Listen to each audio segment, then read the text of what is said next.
Hey, how's it going, everybody? This is Joey Galvez, one half of your host of Explain Yourself, and I want to let you guys know about a really cool book from our friend of the show, Eli Shockey. This one is called The Greylock, and it's a story where magic is a commodity. Potions are sold at corner stores.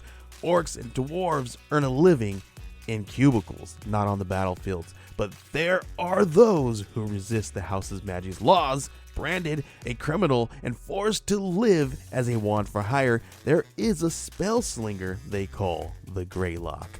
Check this one out. You guys can pre-order issue 3 right now with code JAN241939, and make sure you guys are heading over to your favorite LCS and letting them know that you want Greylock number 3, and maybe pick up the first 2 issues. You could do that at the Scout web store. So make sure you guys are grabbing the Greylock number 3, JAN241939 at previewsworld.com. Okay, everybody. I have something really cool to tell you about. If you haven't heard yet about Anchor, it's the easiest way to make a podcast. Let me explain here. It's free. There are creation tools that allow you to record and edit your podcast right from your phone or computer. Anchor will distribute your podcast for you so it can be heard on Spotify, Apple Podcasts, Stitcher, and more.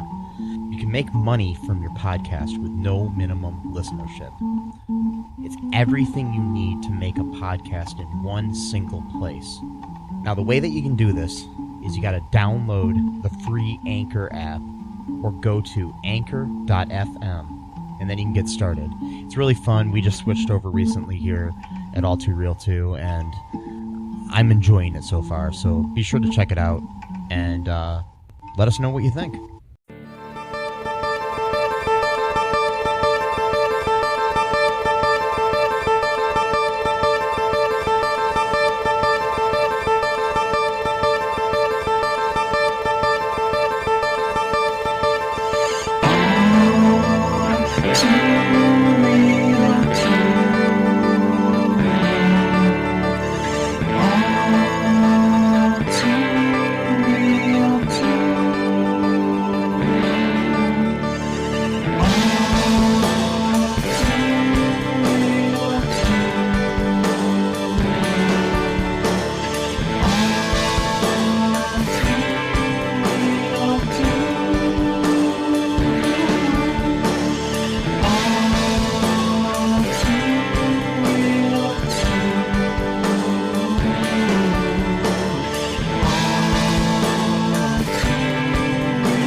Okay, everybody, welcome to the latest episode of the All Too Real 2 podcast.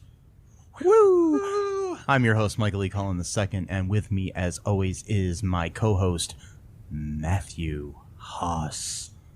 Woo! Woo! Okay, anyways, today we're still venturing down the river in a kayak that they call the world of direct-to-video sequels. Yeah. You know, we're wading our way through this. And the latest movie that we're covering is Without a Paddle, Nature's Calling.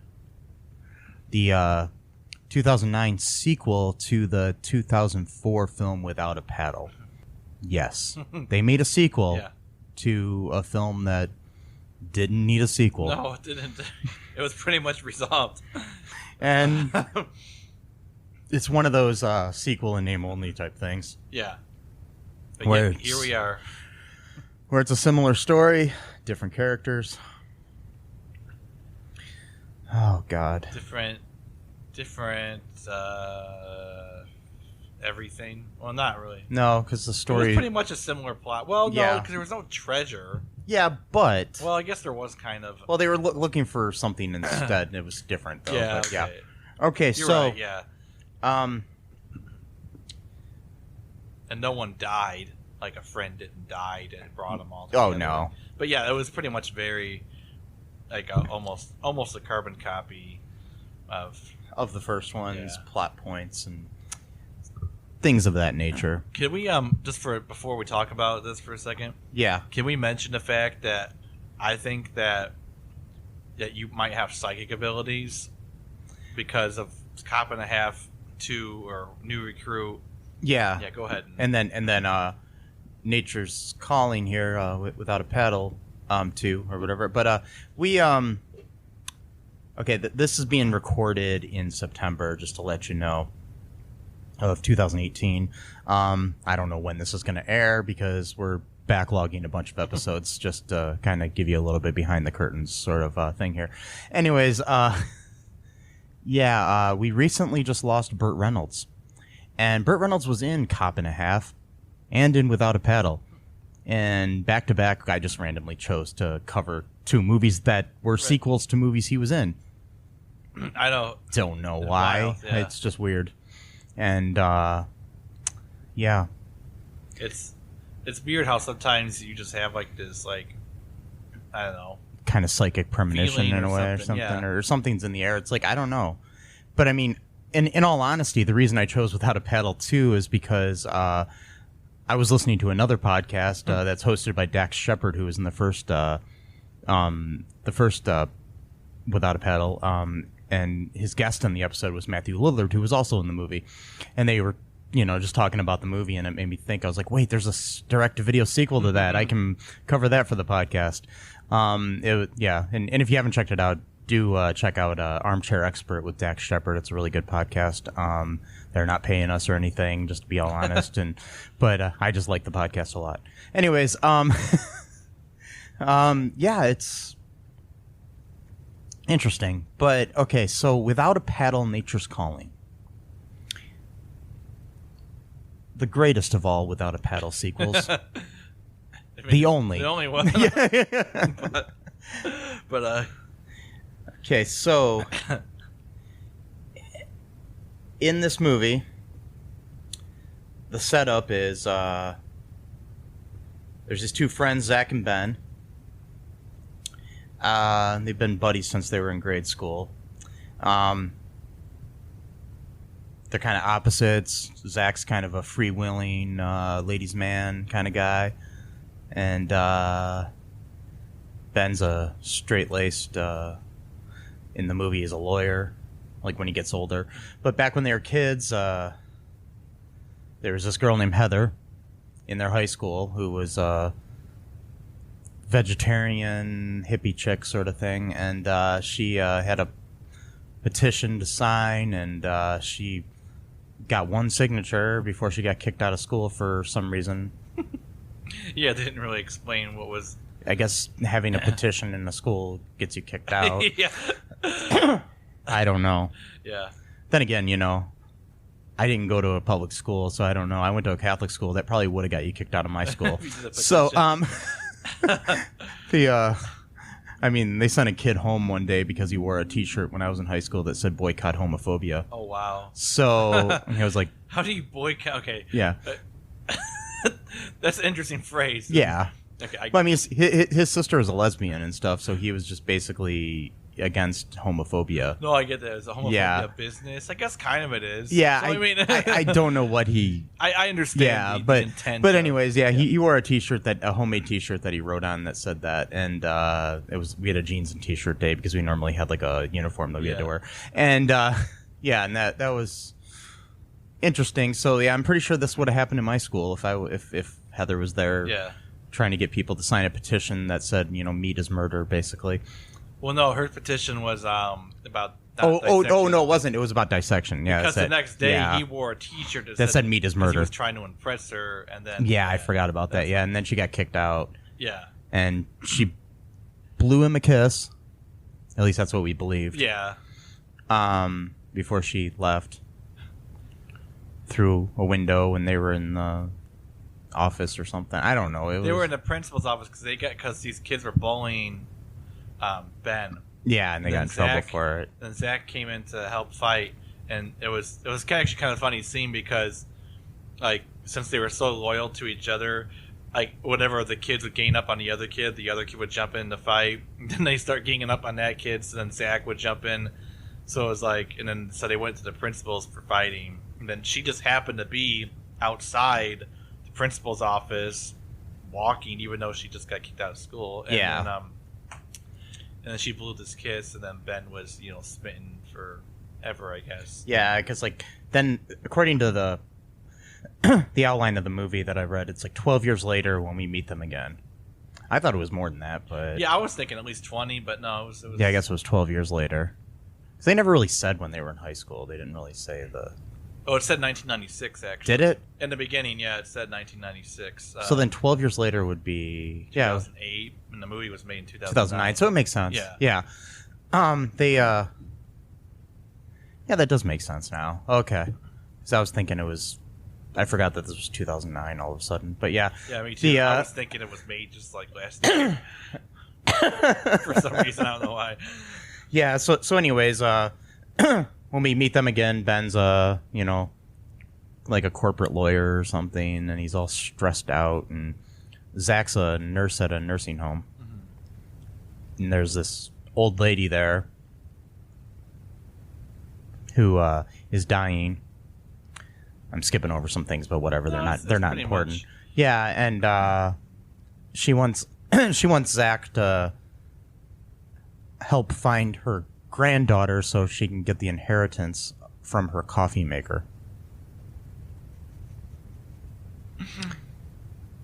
Wants to leave her a coffee maker. Right. We'll get into that a little bit. Yeah, we'll get into that. Yeah, I mean, I assume everybody that's listening to this has seen this wonderful film. Oh, yeah. It was so popular when it came out. I mean, it was Anyways, so this old lady's step grandson has been visiting her, and for some reason, he's British, and he's British too for some reason, which is funny because actually the actor who plays Ben is British as well in real life, but he plays an American in this movie. Anyways, which I found out recently, and I thought that was kind of interesting. Yeah, it's pretty interesting. He did a really good American accent. He did. He looks so familiar too. I've seen him and stuff. He's in the movie I Love You, Beth Cooper. He's in Mr. Woodcock. He was I think he wasn't I Love You. No, maybe he wasn't. I don't know. I'm trying to remember. Let me look him up. His name is Oliver James, and he was in. Maybe I'm wrong about that. He was in the Hilary Duff movie Raise Your Voice. He was in the Amanda Bynes movie What a Girl Wants. I haven't seen either of those. No. He was in strike what I said earlier about the other movies he was in, because I was reading the wrong thing. Yeah, he's not really been in a lot of stuff. Yeah, just familiar face, that's all. Yeah, he hasn't acted since 2012, according to the Internet Movie Database. Maybe this movie kind of took a lot out of him. Yeah. Well, that was 3 years later, so he's still... Yeah. After that, he did a TV movie called Roadkill. He did a TV movie called Black Forest, and then he did a documentary series. I don't know what he did on that. Maybe they reenactments or something like that called Dark Matters Twisted But True. But I guess he does a lot of theater in Great Britain, from what I've heard. Okay. So, anyways, back to the plot. Yeah. So, what happens next here, Matt? Do you remember? Yeah. He's, Zach kind of has a close relationship with this patient of his. He's, worried that she's not going to have much time left, and so he visits her, and that's when she asks, pretty much begs him to, find her granddaughter.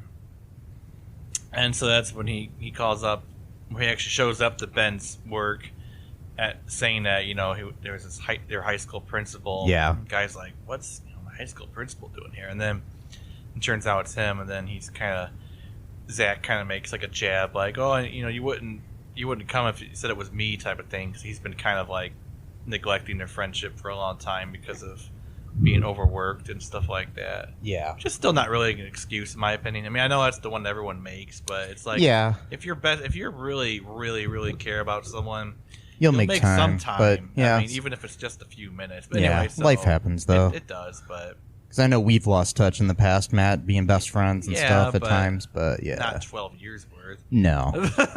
Maybe a few months. Or, yeah. But yeah. Anyway, so he shows him the picture or the file, and it's revealed that this woman's granddaughter is Heather, that girl from high school that he knew. Of course she is. For like one, yeah, I knew that exactly. Even before that, she even said, like, "Oh, I got this granddaughter." I'm like, "It's Heather. I know it is." Oh yeah, it has to be. There has to be a reasoning. Yeah, and then he agrees to go after Zach is kind of really laying it on thick, like, aren't you still obsessed with her? Blah blah blah. All right, fine. So they're gonna go on this. Well, Zach's hoping this is gonna be like a bonding experience to finally like rekindle their friendship or whatever. But then, lo and behold, the British stepson decides he wants to come on the trip, and this guy talks and talk. I mean, he does not. He's one of these talkers, like, it just will constantly just running his mouth about everything he's done. And so they drove for like 10 hours, and it's revealed that he literally spoke for 10 straight hours. I mean, imagine being in a car ride for 10 hours with some asshole that's like thinks he's so cool, whatever. And then that's what it's like listening to a podcast. It is. I'm joking. Well, no, it's a little bit. No, because there's more than one person talking though. Not always. And this guy, yeah, okay. The ones I listen to, at least, there's 2 or 3 people, or at least. Anyway, so they go to they like make a pit stop to like go to the bathroom or get some supplies, and like kind of near the area where she was last known to be in state of Oregon. And they go to this bar, and I'm pretty sure sometimes I think someone looks like someone else, and it turns out that's not. But I'm pretty sure one of the guys was played by Nick Kroll, if I'm not mistaken. He looked like Nick Kroll. I don't know. Was not Nick Kroll. It wasn't. No. Okay, all right. It looked to me. He looked like him a little bit, but and it's like basically like your stereotypical like Deliverance type bar, like a bunch of these, we don't take comedy, the city folk kind of people, whatever, and like, they talk about, oh, we're looking for this person, blah blah blah, and then the bartender's like, oh well, they were last seen in the woods and they're probably dead. Why dead, you say? Blah blah. Oh, it's because everyone who goes to these woods dies. So it's kind of like one of these Dr. Satan type, well, that's kind of a weird example because that movie's based on like killing people, but whatever. Dr. Satan from House of a Thousand Corpses. Oh, okay. It's been ages since I've seen that movie. I was like, who's Dr. Satan? Dr. Satan was this made up character. Yeah. Sorry, I know it's a rant here, tangent. I'm in a weird mood. Dr. Satan was this. Go ahead. No, go ahead. Oh, Dr. Satan was a mythical character based on this town. I think it's like in Georgia or Texas. In the movie House of a Thousand Corpses, and one of our favorite actors, Rainn Wilson, played in this movie, and he meets a terrible demise in that movie. Oh yeah. But anyway, they're like these like college kids that are like doing research on like a book for like just like travel things, like weird things you can see when you travel the country, like go to this place to see some wacky stuff or whatever. So they end up going to this gas station that's run by this guy named Captain Spaulding, and like he has like this weird thing called like the murder ride that you can go on where he tells scary stories or whatever. And one of them was Dr. Satan, about like he was like this crazy doctor or whatever and killed a bunch of people. And I have no idea how I'm making this connection, but anyway, okay. The idea was that everyone who looked for Captain Satan or Dr. Satan always ended up dying, and somehow I made that jump from this guy bartender saying that anyone who goes to the woods ends up dying, but whatever. So he said that they're probably dead, and they have like a wall of pictures of people who tried to go to the woods and none of them ever came back, type of thing, like a wall of shame or whatever. And then So I think was a guy named Nigel. Was his name literally Nigel? Even though he's like that's like the most stereotypical British name. Yeah, that was the character's name. God, Nigel. damn it, really? Okay. Yeah. It's like, can you get Played by Rik Young is the guy's real name. Yeah. R-I-K. Oh, I like that. Yeah, and yep. He's a British actor. Okay. Yeah. I don't know what else to say. He was all right. He was a good actor. He was an interesting character. I mean, honestly, I think the acting was decent in this movie. Yeah. Don't get me wrong. I think the actors, for being pretty much unknowns or whatever, they're not like, I don't know, big stars or anything, but they were pretty good. Yeah, they were pretty good. I liked them. And sorry if I'm going off on a tangent too much. I'm trying to. Oh no, it's fine. Trying to remember what happens after that. Well, basically, they go off. They get a boat somewhere, and yeah, they go off on the river, and they have paddles, I think. yeah, that's kind of weird. So Without a paddle, yeah. Both movies they had paddles. Oh, I think they're lying to us. Yeah. Without a paddle, I don't get it. I'm joking. I know where the phrase comes from. Up a creek without a paddle. But up Dawson's Creek without a paddle. I'm joking. No, anyways. I don't know what the hell that meant. But we're gonna go there. Anyways, basically what ends up happening, to put it all in a nice little bow, they eventually they go down a waterfall, but Nigel gets out of the boat first. Oh yeah, wait, they were camping before that, and that was the most glorious scene in the movie. After they're camping, I forgot that they stayed overnight one time and they're camping, and Ben wakes up early. Yeah, he's the first one to wake up, and he is attacked. He notices a squirrel getting into his bag. Yeah, and so he shoos the squirrel away. And then the squirrel comes back with a squirrel army. Yeah. And attacks him with some of the most glorious CGI you've ever seen in your life. I was like, I loved them. Like, oh man, that's like. I mean, it was right up there with the special effects in Avengers: Infinity War. It was almost as good as Thanos or Gollum in the Lord of the Rings. It was just it was so. No, it's not. I'm lying. Anyways. I just watched Infinity War this morning. I was thinking to myself, I'm like, you know what, though? Doesn't top the squirrel army I saw last night. It just doesn't. I heard that the second part of the Infinity War saga involves a squirrel army. So I might be spoiling something, so don't so don't think about. I mean, I'm pretty sure that the way humanity is saved in the next Avengers movie is through a squirrel army. And maybe that hummingbird might show up to it. The great CGI hummingbird. Okay, so before that, the movie's actually kind of ratcheting up to be a decent movie. And by the way, seems like all three of these guys are like master kayakers, because they're going through this huge. Oh yeah. I mean, they're like, they know exactly what direction to paddle. They're missing all these. Oh yeah, and by the way, when they were in that bar, they got a map drawn from the bartender or something about like where to go and how to get there, how to get to the woods where the woods where they know Heather was last seen. How do they know that? Anyway, whatever. Then. Oh no, the guys in the bar told them. Oh, okay. Because they showed a picture of her to see if. Oh, okay. Yeah, because they said that but she went by the name Earthchild or something. Yeah. Yeah, and Thunderstorm or something like that. Whatever, and then. So they have like this great like raft ride. I mean, these people, they look like they're professionals. I doubt their characters have ever done this in their lives, but somehow they didn't crash once. They got to shore. They put the raft on the land. Zach, being the quote irresponsible one, the free living one, forgot to bring any food for this trip. Yeah, and so. But beer, he brought beer though. Yeah, but Nigel knows how to catch fish with his darts. Darts. Yes. Yeah.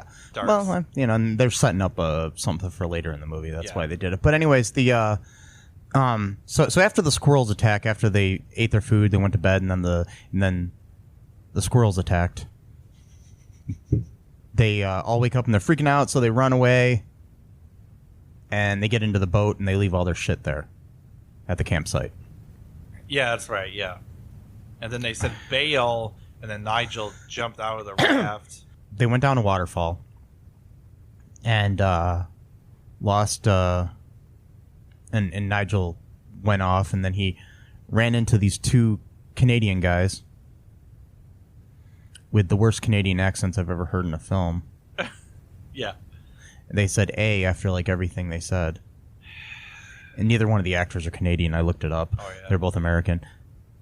Yet the guy who plays Zach is Canadian. And somehow he allowed this to happen in this movie. Yeah, how dare But you. yeah, anyways. Zach. But they're a couple of thugs. They're basically the analogs to the brothers that were in the previous movie. There were two like pot growing brothers in the previous one. Yeah, I remember played that. Played by Ethan Suplee and the Abraham. I can't remember his last name, but Lincoln? not Abraham That's Lincoln. terrible. He didn't like actors too much. No, he didn't. Wow. So At least I'm assuming. I don't think. Well, I mean, he only had one. I mean, he did like to go to the theater, Yeah. but anyways, I don't think it lasted long enough for him to know whether or not he liked it. yeah. But so like Nigel, he But owed besides the that, money. Mrs. Lincoln, how was the play? Oh, God. Anyways, so Did Nigel owe the money? Because I was kind of drifting off yeah, a little bit. basically what happened was something happened. He gambled away some money, and he owed these guys money for some reason. Okay. So these bad guys are trying to make sure that Nigel gets the inheritance and not Heather. So their goal was to come to the woods and basically kill Heather. Yeah, pretty much like a murder story all of a sudden. Yeah, they're going to kill Heather, and because of the association, these two dudes that were trying to find Heather as well. Yeah. And probably eventually Nigel. Who knows? After they got the money, I'm sure they would have. So But, yeah. the thing I was trying to figure out was, did Nigel know that they were following him, or were they just basically tracking him wherever he went? I think they were tracking him, and he didn't know, So and he then didn't ran into know. them. I don't know. They Okay. didn't really say. They didn't say, yeah. They No. just since he kind of skipped off though on his own. Yeah, you kind of assume maybe he knew they were He there. knew they were He coming? was- yeah, I don't know. I don't know. It was because he ran away from them once yeah, he saw them. So it was kind of vague. It is. yeah, It was kind of and but basically, then eventually the dudes, the two other dudes, Ben and Zach, find this treehouse and run into Heather, and who's now named Earthchild, and then her roommate or whatever, and her friend Thunderstorm. I don't think we got her original Real name? No, we didn't. So okay. So Yeah, just and Thunderstorm. and she's of course they're like the two hottest women ever type thing. yeah, and they live up in they a all live in a treehouse. The treehouse is amazing, by the way. yeah, it is. It's like better than the George's Jungle one. Oh yeah, I was gonna say it reminded me of the George of the Jungle one, but better. It's better, yeah. Yeah, I was like, I could live up here. Like, this is pretty sweet. I'm sensing like kind of connections here between all the movies we're watching. We got Yeah, this. I know. Yeah, I think they kind of borrow off of each other. Yeah. I always noticed too that the actors always are. A lot of them are Canadian. I've noticed. well, a lot of these movies are filmed in Canada. That's Oh, because probably it's why. cheaper? Yeah, it's Okay, cheaper to yeah. film in, like Vancouver or Toronto or something. But but I think this one was actually shot somewhere in the Northwest, whereas the first Without a Paddle took place in the Northwest, but was shot in New Zealand. Oh wow. Yeah. Anyways, the just randomness in my head. In the magical world of Hoth, there are wizards, there are sorcerers, and there are magi. And none of them know what they're doing. That's how the best spells are discovered. Throw it at the wall and read the tea leaves. Or scorch marks. Witness the wonders of magic, science, and property damage in a radio drama of phantasmical proportions. Face my mastery over the elements! Magus Ilgar. Now available for download wherever audiobooks are sold. Listen to the first 3 episodes for free on YouTube. Hi, folks. This is Michael E. Cullen II from the podcast that you're listening to right now, along with Manager Matthew Haas. you got promoted. Yes. Damn it. Okay. Anyways, folks, do you like the show Superstore? I don't know. I asked the folks and nobody's answering me. Because they're not here. Oh, but we love damn it. Yeah, we love it, though. Okay, folks, if you like it as much as we do, you're really going to like the Super Story podcast, which is a podcast where Matthew and I go episode by episode and give our little opinions and thoughts on it. Sometimes we have guests, sometimes we don't. Just depends on how we're feeling. Yeah. And, so if you like this podcast and like our little crazy banter, then you should definitely check this out. Or I might get sad. And when I get sad, it gets pretty sad. yeah, So I can't deal with him when he's sad. no one can really. So Yeah. So check out Super Story Podcast right here where you get this podcast, Super Story Podcast. I don't know. So anyways, they find them, and Ben is trying to tell Heather that he likes her, blah blah blah, kind of implying that or whatever. But she's very smitten with Zach. Yeah, like as soon as they got there, Ben was like, "Hey, don't you remember me? I signed your petition." And you think like at first because her eyes get all like oh. But then she goes, Zach Powell? Like she remembers Zach. Yeah. And so then, yeah. Sorry, I didn't mean to interrupt, but Keep going. Remember that part. Yeah. And then, Yeah. But, okay, here's a little side note here. oh, yeah. Okay, this is something that bothers me. Okay. Oliver James, who plays Ben, was born June 1st, 1980. Zach, played by Kristopher Turner, was born September 27th, 1980. Okay, so then, you'd assume that, them graduating from high school in the 90s, maybe playing a little bit, that seems about right. Okay. Yeah. All right. I don't know the ages of the kids that played them when they were younger because I couldn't find that anywhere.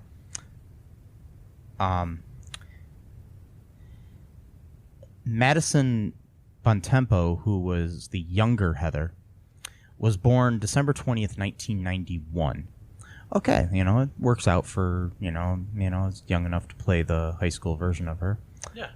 Okay.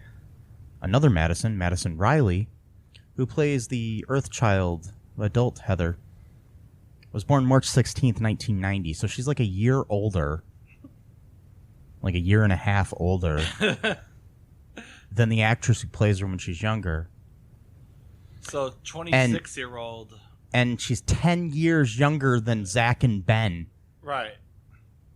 But they went to high school together. So the actress who plays adult. So they're probably 14 years old probably because it was their freshman year of high school. Yeah. And it's implied that this was her freshman year as well. Maybe not. Maybe she was a sophomore, but whatever. And then, so the actress who's playing the 14-year-old, which took place in 1996, was born in 1991. So she would have been 5 in 1996, but it doesn't matter. That's just, that doesn't have anything. Because when she was basically though. What I'm trying to say is it's weird. Yeah, to have a 19-year-old play. A 19-year-old actress play a 26-year-old or 27-year-old character when you're only 5 years older than the character was 1996. Like, yeah, I'm trying to. And the fact that the actress who played you when you were younger is not really that much younger than you. Just like a year. Yeah. It's weird. And I don't know. I mean, I'd say that goes to sexism in a way, but then again, I mean the actress who played Thunderstorm is now 42, so she's actually older than everybody else. Okay. So I don't know. And much more attractive in my opinion. But anyways, that's I mean, I was gonna. I mean, I'm not trying to objectify, but out of the two, I think she was actually the most pretty that was of them. Actress Amber McDonald playing Thunderstorm. And the only reason why I bring that up is because I think it's actually important for the story going a little bit further. Yeah, because basically Thunderstorm seems to be really smitten with Ben. Yeah. But he's all about wanting to get with Heather or Earthchild. Who really wants nothing to do with them at all, really. Yeah. Because it turns out basically at one point there's stupid nut humor in a movie with Oh squirrels. God, yeah. Get it? Sorry, I'm bad pun. With squirrels. But anyways, there's a movie with the squirrels being I think maybe that was foreshadowing. Squirrels are attacking these guys. They don't get hurt then, really. Right. But later on, their nuts get hurt. Yeah. I mean, that's probably. I'm probably reading way too no, much you're not. into this. They probably literally thought that was funny. They're like, "Yeah, you get it." Or I honestly, I don't know if I want to give them that much credit. Okay. But anyways, there's a wooden beam. This loose beam in the treehouse that they step on by mistake because I don't know. You think if there was a loose beam like this that somebody else would have stepped on it at one point, they would have fixed it before then. But anyways, they would have said, "Hey, watch out for this beam." By the way, yeah, and it basically both the guys get hit in the nuts with the beam, and so then the girls are pampering them after they pass out. Yeah, they passed out from getting hit. Yeah, I guess if you get hit in the nuts hard enough, you could pass out. Yes, I don't know. I've never been hit in the nuts really, so I don't know. Yeah, I mean, I don't know. Maybe. Yeah. They put all this like nasty mud shit or whatever. Yeah, they put a thunderstorm puts nasty mud shit all over Ben's crotch area, and even mentions that his dingling wasn't too shabby. That's not what she called it. I can't remember what she said. But anyways, But she did say not too shabby. Though. Yeah. Anyways, and then Earthchild's doing some kind of yoga shit with Zach to try to help him feel better, and it looks like they're about to have sex almost when Ben walks in on them after he walks away from a very horny thunderstorm, I guess you could say. She's trying to get with him. I mean, yeah, she was laying it on really, really thick. Yeah, she was trying to kiss him, and right before they kissed, he kind of walks away because he's a fucking idiot. Because he's an idiot, and he's obsessed with Heather. He's been obsessed with her for 12 years. Okay, and here's the weird thing about that. So, this is a guy who literally had one solitary conversation about 30 seconds long with this girl when he was a freshman in high school. Mm-hmm. And then she ostensibly blew him a kiss after they got in a fight and they were sent to the principal's office. And oh, by the way, the principal's last name was Lipschitz. Get it? Oh, stupid, name to make it not stupid, but to them it was supposed to be funny. Yeah, probably. And then whatever. And then and so because of that one blown kiss, he's basically been like holding on to that for like all of his life, like. Yeah. And it wasn't even a kiss on the lips. It was a blow kiss. But now he's got an extremely attractive woman who probably hasn't seen a man in years. Who's interested who's in heterosexual and is very, very, very, very much attracted to this person. So the sex is going to be like super, super hot. And she used to be a lawyer as well. Yeah, so they already have like stuff in common about like their lives, so they can actually talk about things together, not just fool around, but actually have conversations. It's like... but then he's like, no, thanks. I'm going to go to this woman that I don't even know. Whatever. It's like I'm trying to remember, like, there were girls I was attracted to in high school, but I don't even remember half of them that I know I was attracted to girls. But it's like even the ones I dated, I don't really think about much anymore now. Yeah. And, I mean, once in a while, they'll pop into my mind if I remember something about them. But the thing is, it's like I don't harbor feelings like 12 years later for people. I don't know. Who knows? But it's just a part of the plot to keep it going on. Yeah. Anywho, they I don't know. What happened next? This movie was bad. He leaves, or he ends up. Yeah, he ends up leaving because he thinks that Zach. Oh yeah, he's mad at Zach and he's mad at Heather, so he leaves. And he just pouts and blah blah blah. Yeah, and then how'd he end up in a cabin? I think he got hurt or something. Well, or he's like huffing and puffing, so he's not really being careful what he's doing. He's just he's all steamed up, so he's just marching, being mad.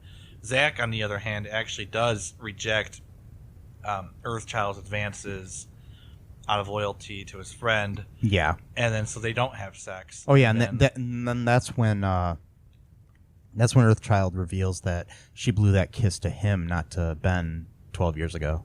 Right. So then she says, well, it really wouldn't be disloyalty because it was just, an all misunderstanding. Yeah. But even Zach doesn't take that he doesn't use that as an excuse either. Well, he's all about the, bro code and Well, yeah. bros before hoes. Well, plus, too, sort of thing, because he's been trying to get in touch with him for, probably a couple of years, and so he doesn't want to, make any mistake that would then drive him away further, So he, Ben is, he's all huffing and puffing, not like the big bad wolf, but, he's just, that was bad. Whatever. Yeah. And he ends up, I think he ends up getting hit by a squirrel again or some bullshit.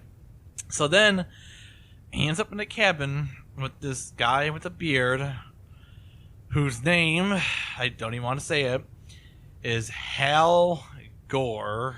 And he's supposedly the brother of Al Gore. That's what he kind of implied. He's got a beard. And he's black. And he's played by... football star Jerry Rice. Who's obviously honestly the most famous person in this movie. Yeah, he is. He's the most well-known person in the whole cast. Yes. And he has 5 minutes in the movie, and then and then he's been doing research on squirrels for years about their farting or something. Yeah, he thinks that the farts of squirrels is what's causing the ozone collapse or something. I don't know. It's such a stupid beat. And then when Ben mentions that something about how people have been saying the same thing about cows, he's just blown away all my work is pointless now. Oh, I wasted all these years in the cabin. It's like and then and then he makes some comment about how even Tipper Gore was his girlfriend before Al stole her from him or whatever. It's like, what the fuck? And then he has Nigel's big Nigel had a big suitcase full of crap. Oh yeah, and he got had it. Champagne and wine. And Nair for men. Yeah, Nair.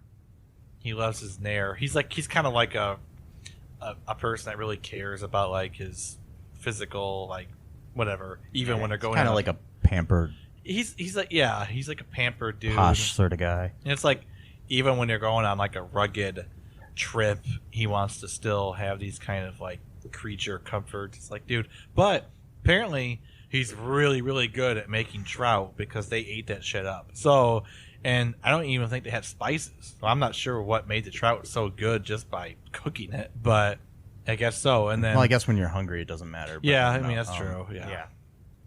I mean, it kind of reminds me of actually this family in Russia way back in the day. They went to escape into the forest when the Soviets were taking over, and they lived deep in the woods for 80 years. It was a long time, and they just caught their own food and everything. And they were finally discovered in 2003 or something, and they interviewed the people or whatever, and the one guy said he's do you miss anything from your old life, in civilization? He says, the one thing I miss is salt. Because they couldn't find any salt to put on their food. That's the one thing I miss. Wow. It was salt, because they caught their own food and everything, and so what happens next? Oh yeah, the next is somehow they're attacking the two Canadian dudes, and Nigel end up finding the treehouse. Yeah. And they're shooting at it. Ben has gotten back by this time or something, or comes back at some point and is there to apologize, or not apologize. Well, you know what I mean, to make amends. Explain. Yeah. Whatever. And yeah. Why is this movie so forgettable? It's just because there's a lot of. I mean, we're just jumping around. That's fine. Yeah, but anyways, then they start They shoot up the place. Right? Yeah, and then they start throwing down their potted plants that are fertilized with their own shit, which is mentioned in the best fertilizer. Actually, it really is. Is it? It is human shit. Well, any kind of shit. Yeah, but human shit. Well, it doesn't matter what kind. But anyways, They start throwing that down at the guys, much like in the first movie where they threw shit at those guys too. Because I watched the first movie after this movie, and they threw bags of shit at the guys too. Okay. But yeah, so it's like an almost identical sort of thing. But anyways, they're shooting up the place. Nigel takes him out at one point by shooting his darts in the back of their necks. Is that how they? I'm trying to remember how they ended up winning the day. Okay, I'm still trying to remember. Was Nigel like was he like a secret kind of like, because he like knew how to fight and stuff? So was he like working for someone? He seemed to have this like extraordinary life where he was like, I don't know, it was like the life of Brian or whatever. It was just like a sort of like amazing life where he just did everything. Okay. And but the life of Riley, I meant to say, not the life of Brian. I was gonna say, like, wait a minute. Yeah, it was like the life of Brian. He died next to Jesus on the cross. Yeah, anyways, no, the life of Riley, where or something like. But anyways, it's because he fought them off, and then I forgot how they won, but they ended up knocking him out or something, and then I think didn't Hal Gore show up at the end or something? I don't remember. And I don't think he did. Okay. I don't know. But they basically what ended up happening was they got the Zach and Heather got together at the end. Heather came back to go get the inheritance and say goodbye to her grandma before she died. Basically, turns out the inheritance, the coffee maker, was stock in Starbucks. Yeah. Not just a like a little Black and Decker coffee maker they or showed something. an actual coffee maker when she said that. And Zach kind of looks at it. He's like, you don't gotta pay me, Yeah. But though, she also bought these stocks really early on. Yeah, like at the beginning of Starbucks. It was like 21,000 shares. Yeah. So, and she never sold them. So yeah. So that's a lot of money. Yeah. And, Nigel apologizes to basically trying to kill a stepsister. Well, I don't think he was gonna try to kill her, but yeah, whatever. But anyways, and then we see Ben and Thunderstorm living in the treehouse all happily ever after at the end too, and then there's like mock magazine covers with Hal Gore on them and stuff at the end too during the credits, and he's discovered some great scientific research or whatever about squirrels, and then we have these credits that roll, and that's it. Well, okay, but yeah. I still want to figure out. Okay, so he's doing research on a squirrel's poop or farts or whatever. How do they form an army? Like, what? I don't understand the consciousness raising that a squirrel knows how to hold knives and form an army of other squirrels to attack people. I don't get that part. I don't think the filmmakers did either. I mean, they just threw that in there. It was so weird. Like even like when it was rummaging through his bag, it seemed like it had a little bit too much consciousness about what it was taking. Like it was like it was a squirrel out of like a Disney or a Pixar movie or something, not a real squirrel. Like it was like like a sentient, like I don't know, like a self-aware squirrel. Yeah, who like it just, knew too much. like human, like to I don't know, anthropomorphized or whatever that word is. I can't say. Yeah, I think it's anthropomorphic. Yeah. Yeah. And, anyways, but. Yeah, I think what it was is that it was cheaper to do this CGI than it was to get like real animals trained. Yeah. Because like in the first movie, in the first Without a Paddle, they had like a bunch of scenes with Bart the bear. That's the actual bear's name that was in that movie. Okay. But yeah, yeah, the bear ends up like which was a different type of bear than would be native to the Northwest Territory of the United States. But anyways, maybe someone dropped them off. I don't know. Like, I can't take care of you anymore. Just live here. No. Yeah, but they I don't know. They did a. I don't know. I guess they were just trying to make up for the fact that they didn't have a bear. So they had to have a bunch of like 1,000 fake squirrels with because like with these direct-to-video sequels in name only, you have to hit all the plot points usually. Not all the time. I mean, because some of them don't do that. Like honestly, I mean, like Cop and a Half New Recruit, which we talked about before, actually had an original plot that had nothing to do really with the first movie. Yeah. Our movie wasn't similar really at all. I mean, except for the young kid and the cop. And those CGI drones, man, they were just as good as those squirrels, man. But a little bit more realistic, honestly. But I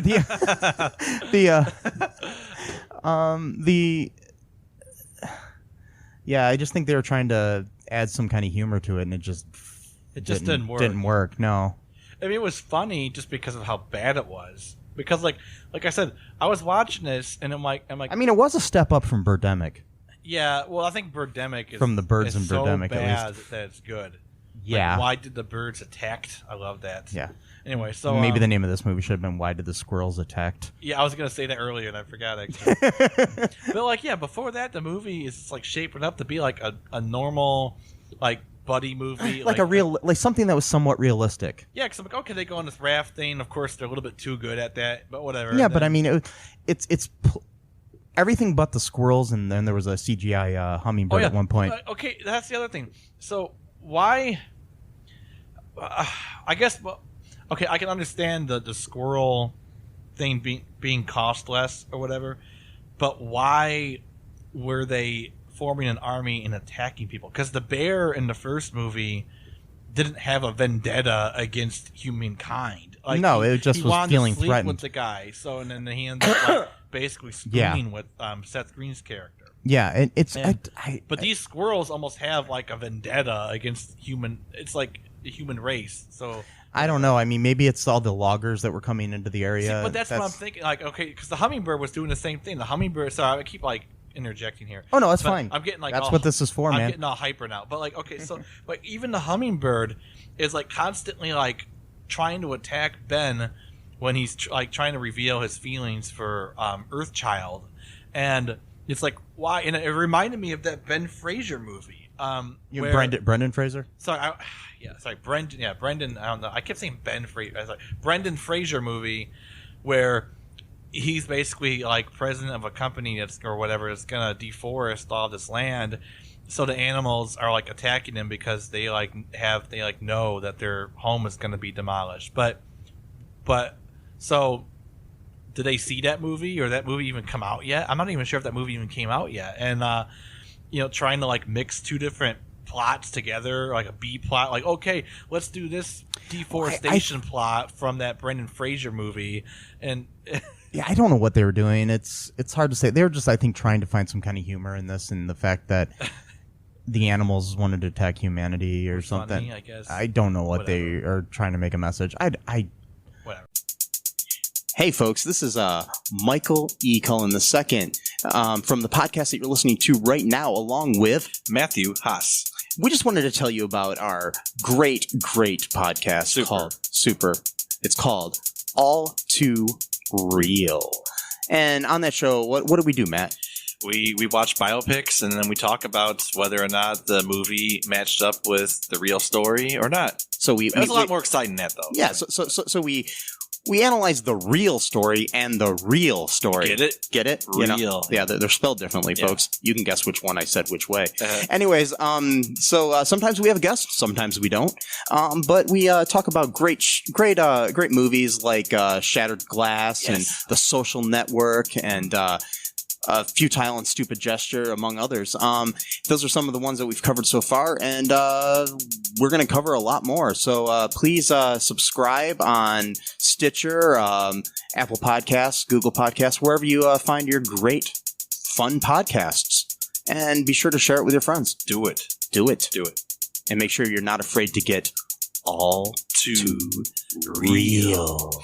Bye-bye. My head hurts now. Anyway, so that was my one question. And also, too, we're kind of jumping like around a little, but that's fine. But like the beginning, though, I wanted to say something about the very beginning of that movie, like or when the first credits start rolling.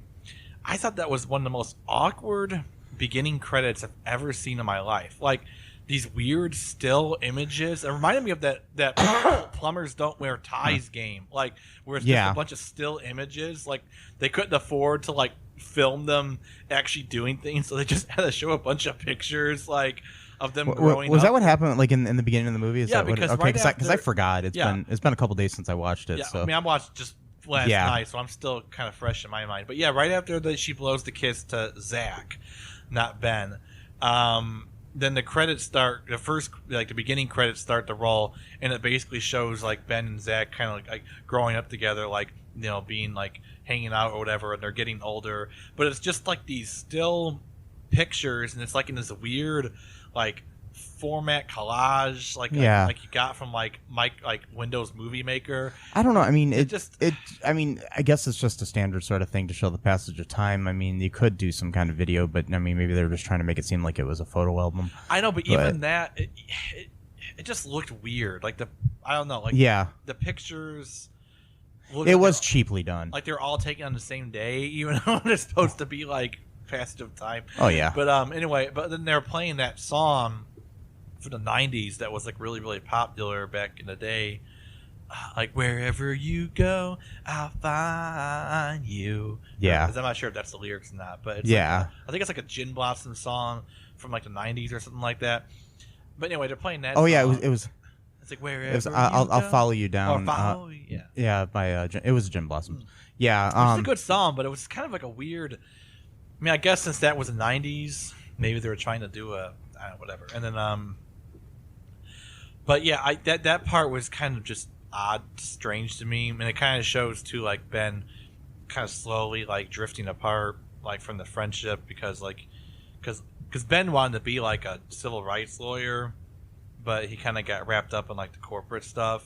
Like his boss would never let him do the trials he wanted to do. It's the standard, I want to save the world, but then I need money, sort of thing. Yeah. But yeah, I don't know. So. Here's my final question, though. Would you recommend this movie to anyone? Yeah, I mean, who would you recommend it to? Just to anyone that wants to watch like a kind of just like a silly movie that you don't have to like really think about too much or like concentrate like too hard on it. Yeah, I mean, like you still have to pay attention to it, but like because like I watched it last night. Like I got something to eat, and it was around like 10:30. And I put it on. I'm like, yeah, this is kind of fun just to watch. Like, yeah, I mean, it actually honestly took me a couple sittings to watch it. I would recommend it, but only, I mean, don't expect it to be as good as the first. Not that the first was the greatest movie ever either.